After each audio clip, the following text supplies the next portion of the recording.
درود دوستان نازنینم، یاشار هستم و چنل آرتیم یاش تریدر دانشگاه ارز دیجیتال و فارکس خوش آمدید. امیدوارم که از هر جای این کره خاکی آبی رنگ تصویر من میبینید حال دلتون عالی باشه و از نعمت آرامش و آسایش برخوردار باشید. و اگر احیانا دل مشغولی و نگرانی تو دلتون دارید، از خدای مهربون میخوام که در کوتاه‌ترین زمان ممکن این نعمت آرامش و آسایش رو به دلتون برگردونه، چرا که شما شایسته آرامش تو قلب و روحتون هستین که جان و روحتون بهش نیاز داره. با توجه به اینکه 5 نوامبر به شمسی بخوام بگیم 15 آبان تقریبا یه هفته دیگه انتخابات آمریکا هستش و آقای ترامپ احتمال اینکه رئیس جمهور بشه بسیار بسیار زیاده. به خاطر همین این ارزایی که الان میخوام بهتون معرفی بکنم، ترامپ اگر در واقع توی انتخابات آمریکا پیروز بشه، احتمال اینکه این ارزها منفجر بشن بسیار بسیار زیاده. یه هفته دیگه مونده تا انتخابات، ولی ارزهایی که به اسم ترامپ هستش همشون دارن ترند میشن و فرصت خوبیه که تو اینا سرمایه گذاری بکنیم. این ارزهایی که الان بهتون معرفی میکنم یه مقدارشون مم کوینن و رتبه تقریبا خوبی توی کوین مارکت کپ دارن، ولی بعضیاشون رتبه بالای 1000 2000 3000 دارن و شیت کوین حساب میشن و تعداد سکه‌های در گردششون هنوز تیک آبی نگرفتن و بعضیاشون توی صرافی‌های غیر متمرکز باید خرید بکنید و تو صرافی‌های متمرکز هنوز لیست نشدن، به خاطر همین ریسک خریدشون بسیار بالا هستش. حالا یکی یکی با هم دیگه بررسی می‌کنیم. اولین توکنی که مم کوین هست و تو رتبه 251 کوین مارکت کپ هستش و موقعی هم که اومد رشد خیلی خوبی داشت و الان هم از نظر قیمتی تو نقطه خیلی خوبیه. حجم معاملاتش توی 24 ساعت گذشته 34% افزایش قیمت داشته و توی یک روز گذشته ببینید 12% افزایش قیمت داشته. هم توی اینجا اگه نگاه بکنید، هم توی شبکه اتریوم هستش، هم تو شبکه سولانا هستش، هم تو شبکه بیس هستش. اوکی، توی سه تا بلاک چین قرار گرفته. مارکت کپ 175 میلیون دلار، مارکت کپ خیلی خوبیه برای رشد. توی 24 ساعت گذشته 12% هم افزایش قیمت داشته. اما بریم چارتش رو با هم دیگه بررسی بکنیم. ترامپ رو تو صرافی مکسی دارید میبینید، این توی صرافی مکسی لیسته، تو بینگیکس لیسته و میتونید از اونجا خریداری بکنید، یا از صرافی غیر متمرکز مثل یونی سواپ میتونید خریداری بکنید. من به زودی آموزش صرافی غیر متمرکز هم میذارم، به زودی که تو یکی دو روز آینده قرار خواهم داد، به خاطر اینکه بچهای ایران تو صرافیایی که خب این ارزها لیستن ممکنه نتونن احراز هویت بکنن. البته صرافی XT هم که معرفی کردم آموزشش فردا فکر میکنم قرار بگیره، اونجا هم میتونید این ارز رو خریداری بکنید. خب ببینید چارت الان دیلی هستش. از نظر اینکه تو قیمتی که قرار گرفته قیمت بسیار مناسبیه. ببینید اولد تایم هایش اینجا تو صرافی داره 37 دلار نشون میده و اینجوری بهتون میگم، نمیخوام از اصطلاحات آرتیم پیشرفته استفاده بکنم که متوجه نشید، ولی دروازه بهشت باز شده به نظر من. یعنی این پاز حرکتی که اینجا قرار داریم، یعنی پاز اینجا به معنی که اینجا دیگه چیزی وجود نداره، اینجا میتونه قیمت به راحتی حرکت بکنه. به نظر من حداقل تا سقف 18 دلار میتونه حرکت بکنه. خب چارت قشنگیه و شما در همین پله که الان قرار داره محدوده 4 دلار شما یه پله میتونید خرید بکنید، 20% 30% و پله دوم رو میتونید در محدوده 3.5 دلار خرید بکنید. پله دومش رو بذارید برای 3.5 دلار و اگر میخواید ریسکتون رو بسیار بیارید پایین، چون حالا این محدوده 5 دلار تا سقف 18 دلار فاصله خیلی زیادی داره. صبر بکنید اینجا کانفرم بشه. یعنی چی؟ یعنی این سقف تایید بشه، یعنی 57 دلار. 57 دلار من اینجا براتون میکشم، 57 دلار بشکنه. اوکی، تو بازگشت قیمت تو محدوده مثلا 5 دلار بتونید خرید بکنید و این حرکت رو برای شما انجام بده. ارز بعدی همونجوری که دارید میبینید ارز ماگا هستش. پولیتیکال، یک ارز سیاسی هستش و در ارتباط مستقیم با آقای ترامپ هستش. رتبه 403 همونجوری که بهتون گفتم مارکت کپ خوبی داره، 81 میلیون دلار. اکثر این کوین هایی که دارم میگم زیر 100 میلیون دلار مارکت کپ خواهند داشت و توی یک روز گذشته دارید میبینید 15% رشد کرده، 57% حجم معاملاتش افزایش پیدا کرده.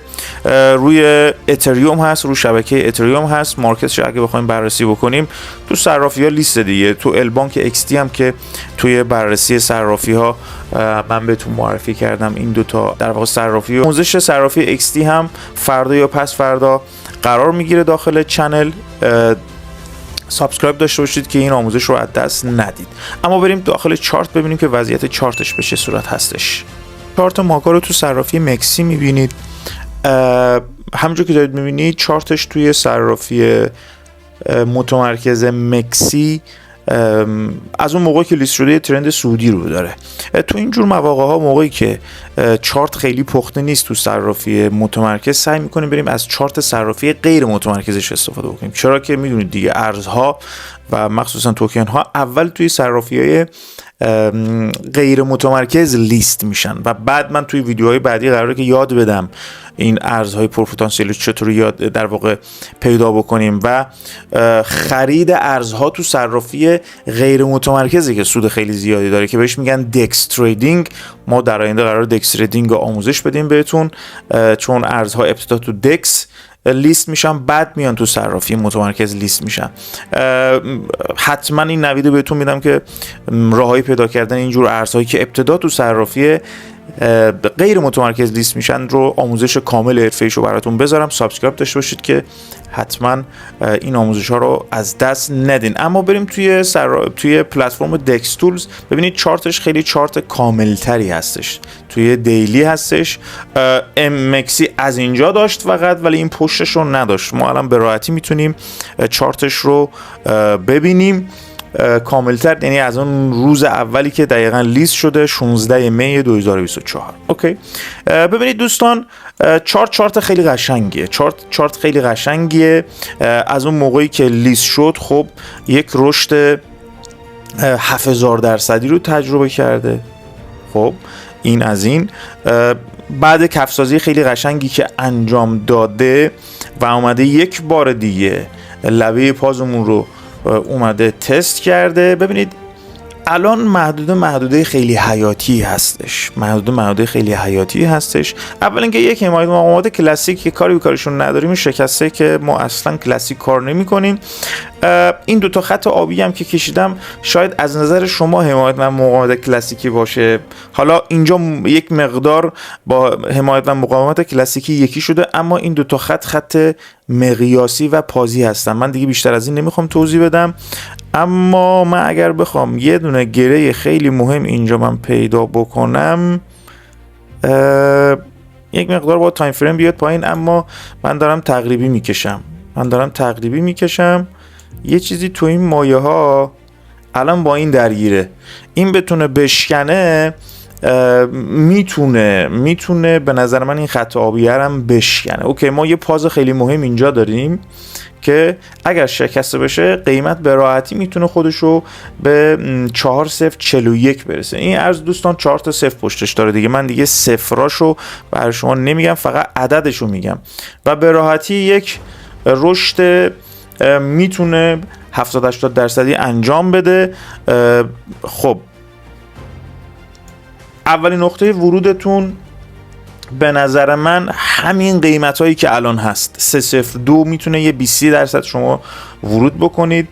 نقطه بعدی ورودتون میتونه محدوده 3018 یعنی دقیقا همین گره‌ای که اینجا وجود داره. حالا بخوام دقیق ترم بگم 3019 الی 3018 عدد 18-19 دیگه. الان قیمت روی 21-22 هست، یه 20% 30% این ارز رو بخرید. من داخل یه ویدیویی این که یه سبد ارز دیجیتال چه خصوصیات خوبی میتونه داشته باشه، اونجا ویدیویی که فکر کنم تو 1-2 روز آینده در واقع بارگذاری میشه، اونجا من اشاره کردم که شما باید پله‌ای خرید بکنید، یعنی توی زمانهای مختلف باید یه ارز رو بخرید وقتی مهارت کافی توی تحلیل تکنیکال ندارید. میاد توی محدوده 18 و 19 میتونه محدوده خوبی برای خرید باشه اگر میخواید ریسکتون رو خیلی کم بکنید، سعی کنید که این آبی رنگ رد بشه، یعنی 25 رد بشه، یعنی به این صورت این بشکنه. تو بازگشت قیمت میتونید تو محدوده همون 22 23 که الان هست خرید بکنید. اوکی، همین محدوده‌ای که الان هست میتونید خرید بکنید، ولی اون موقع با اطمینان بیشتر خرید میکنید، به خاطر اینکه در باغ بهشت باز شده و پاز ما بازه و حداقل تا سقف 41 و اگر این هم شکسته بشه به راحتی 69 رو ما خواهیم داشت و یک در واقع سود حداقل 230-40% میتونید در واقع از این ارز داشته باشید. همونجوری که دارید میبینید ارز بعدی ماگا اگین هستش و مارکت کپ خیلی خوبی داره، 4 میلیون دلار و پتانسیل رشد بسیار بالایی داره. رو شبکه اتریوم هستش. چارت این در واقع ارزها رو بخواید ببینید توی دکس تولز و دکس اسکرینر خیلی بهتر و کاملتر و پخته تر هستن، چون گذشته و هیستوری بیشتری اونجا دارن.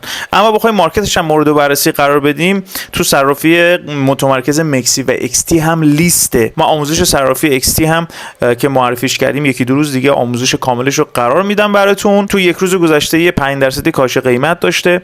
فکر میکنم قیمتش تو معادله خیلی خوبی باشه. بریم داخل چارتش ببینیم که وضعیت چارتش به چه صورت هستش. همونجوری که دارید میبینید یک بیگ پیکچر از این ارز رو ما داریم. نگران هم نباشید، آموزش دکس تولز و دکس اسکرینر رو توی بحث دکس تریدینگ، آموزش های دکس تریدینگ 100% برای شما قرار خواهم داد. نگران اینکه چطوری ما چارتاشو ببینیم نباشید. فعلا برای اینکه ارزها رو ما از دست ندیم دارم براتون معرفی میکنم که اگه دوست داشتید با مسئولیت خودتون خرید بزنید. ما یه بیگ پیکچر داریم تو تایم فریم دیلی. بعد اینکه لیست شده تقریبا یه رشد خیلی 17-18,000% رو تجربه کرده در عرض 3-4 روز. خب یک اصلاح خیلی خوبی داشته، قیمت تو محدوده خیلی خوبی هست. در صورتی که واقعا ترامپ بخواد برنده بشه، واقعا این ارزها میتونه رشدهای خیلی خوبی داشته باشه. از اون ورم در نظر بگیرید اگه ترامپ برنده نشود ممکنه قیمتش افت شدیدی داشته باشه. به خاطر میگم خرید این ارزها میتونه ریسکی هم باشد. ببینید دوستان، من 2 نقطه براتون مشخص میکنم برای خرید. اول اینکه این خط آبی رنگ که من اینجا قرار دادم به احتمال زیاد اگر ترامپ برنده نشود شکسته میشود. پس شما باید حواستون به این خط آبیه باشه. قیمتش رو اعلام میکنم، صفراش رو اعلام نمیکنم. 284. اوکی، 284. یعنی این لویی که اینجا قرار داره دیگه. من بخوام دقیق ترش هم بگم، یادداشت بفرمایید، 261 دقیق ترش 261 هستش. پس حواستون باشه این بشکنه دیگه شما خرید نکنید.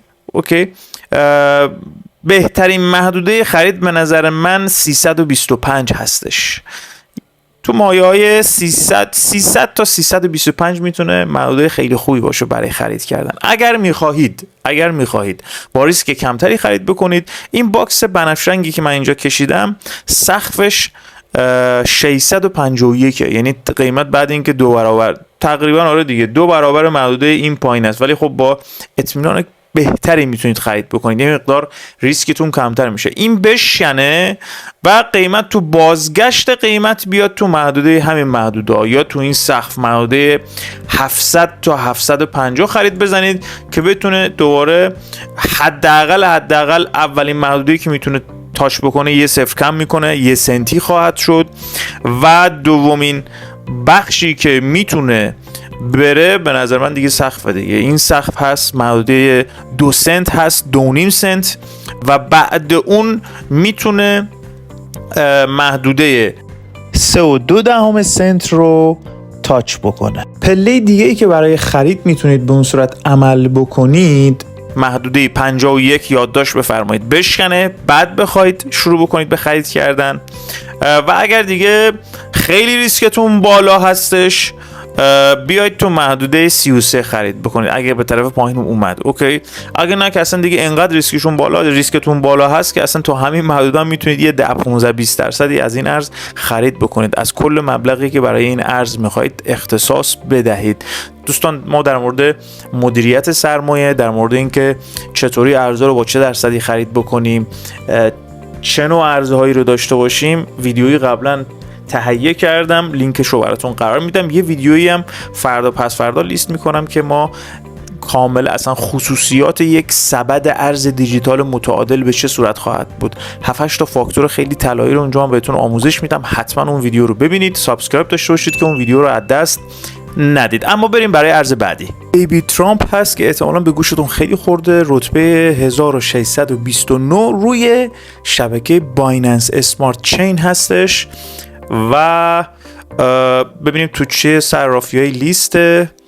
فکر کنم تو صرافی متمرکز مکسی و بیت مارت که احتمالاً دوستانی که تو ایران هستن نمیتونن تو این صرافی خرید بکنن، باید تو صرافی غیر متمرکز پنکیک سواب خریداری بکنن. من آموزش صرافی غیر متمرکز پنکیک سواب رو هم آماده کردم، تو 1-2 روز آینده آموزشش رو میذارم.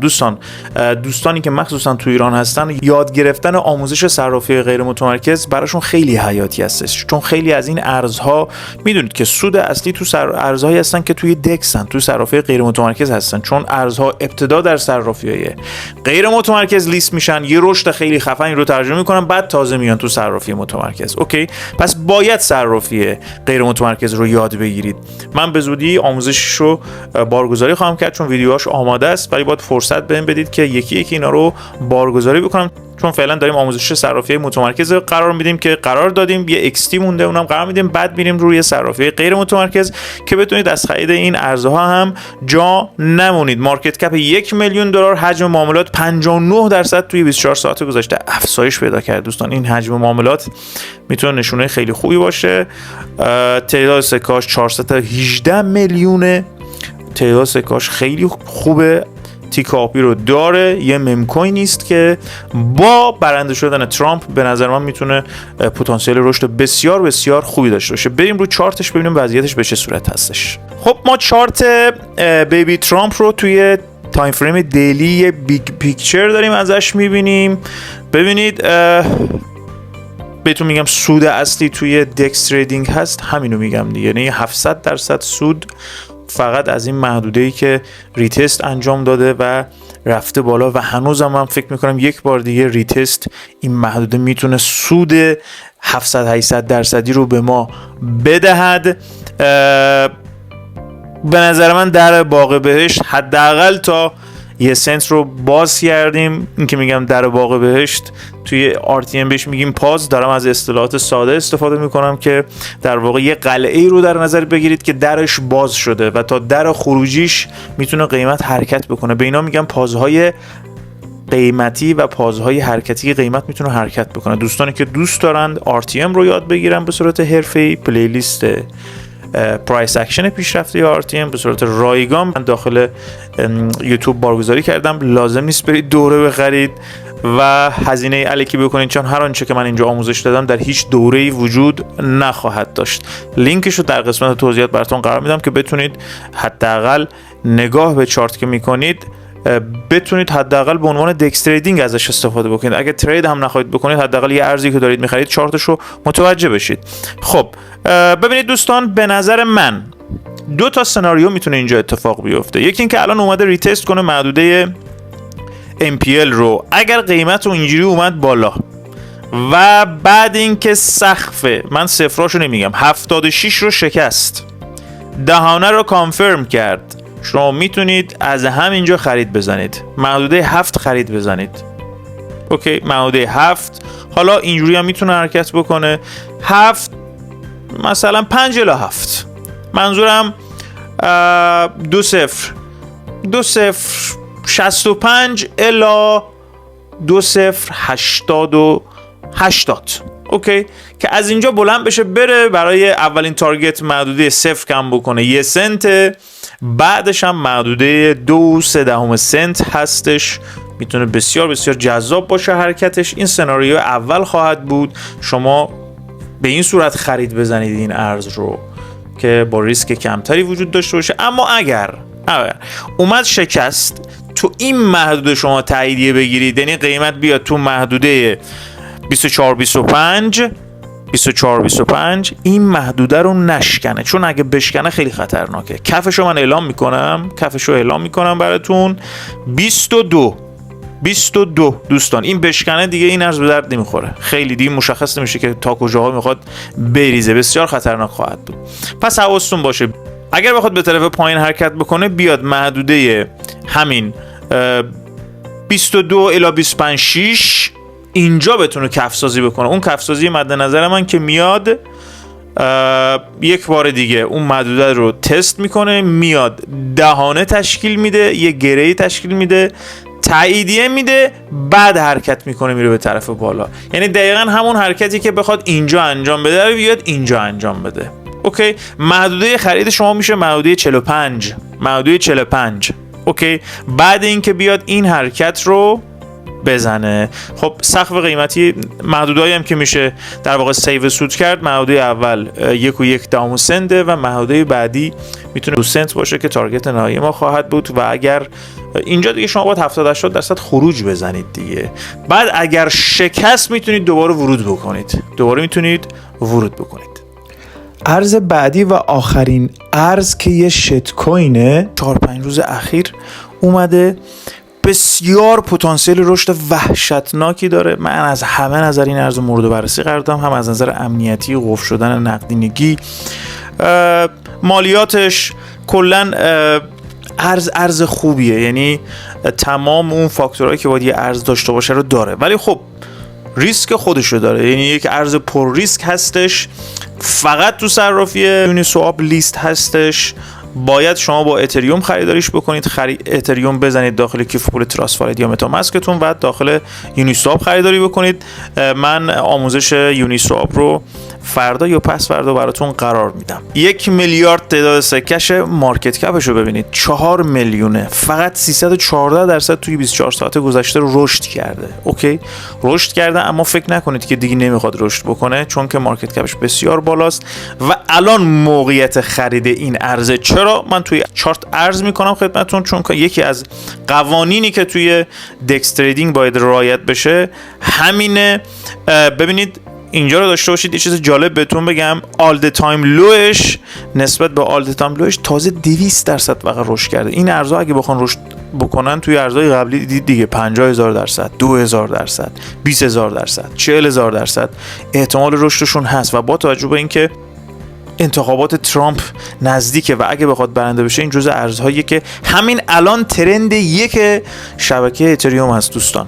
ارز بسیار جالبیه، 47مین رئیس جمهور آمریکا و ارز خیلی جالبیه به نظر من و ارزش حداقل 50 الی 100 دلار ریسکو داره. من خودم این ارزو خریدم و تا الانم فکر میکنم نزدیک یه 40-50% تو سود هستش. اما بریم چارتش رو ببینیم به چه صورت هستش. خب دوستان، همونجوری که دارین چارت ترامپ 47 رو دارید میبینید، چارتیه که تازه لیست شده، تقریبا 5-6 روزه که لیست شده. چارت قشنگی داره، بعد اصلاح 70% تقریبا یک سود گرفت به شرطی که ترامپ در واقع برنده انتخابات باشه. به نظر من یه پله 10-20% تو همین محدوده، حتی یه مقدار قیمت بیاد بالا هم مهم نیست، همین جاها بخرید. پله دومتون رو میتونید تو محدوده 35 الی سقف این باکس 32 تا 35 میتونه پله دومتون باشه. فقط تو صرافی غیر متمرکز یونی سواب میتونید خریدش بکنید. با اتریوم هم باید خریدش بکنید، یعنی داخل متاماسک یا تراسفالت اتریوم داشته باشید، وصل بشید به صرافی غیر متمرکز یونی سواب و خریدتون رو انجام بدید. من آموزش خریدش هم تا فردا شب براتون قرار میدم. سابسکرایب داشته، ارز خیلی خفنیه، میتونه بسیار بسیار سودمند باشه. هرچند که من داخل چنل من الان اینو سیگنال میکنم که دوستان بخرن داخل چنل تلگرام من داشته باشید که از سود این ارزها جا نمونید. RTM یاش تریدر حتما عضو بشید که من اونجا این ارزهایی که پتانسیل رشد خیلی خوبی دارن هم معرفی خواهم کرد. خب پس همین محدوده میتونه محدوده خیلی خوبی باشه برای رشد. محدوده 2035 الی 378 هم میتونه محدوده بسیار مفیدی باشه برای خرید و رشد بسیار بسیار خوب این ارز. ان شاءالله ما داشته باشیم که بتونیم سودای خیلی خوبی رو از این ارز دریافت بکنیم.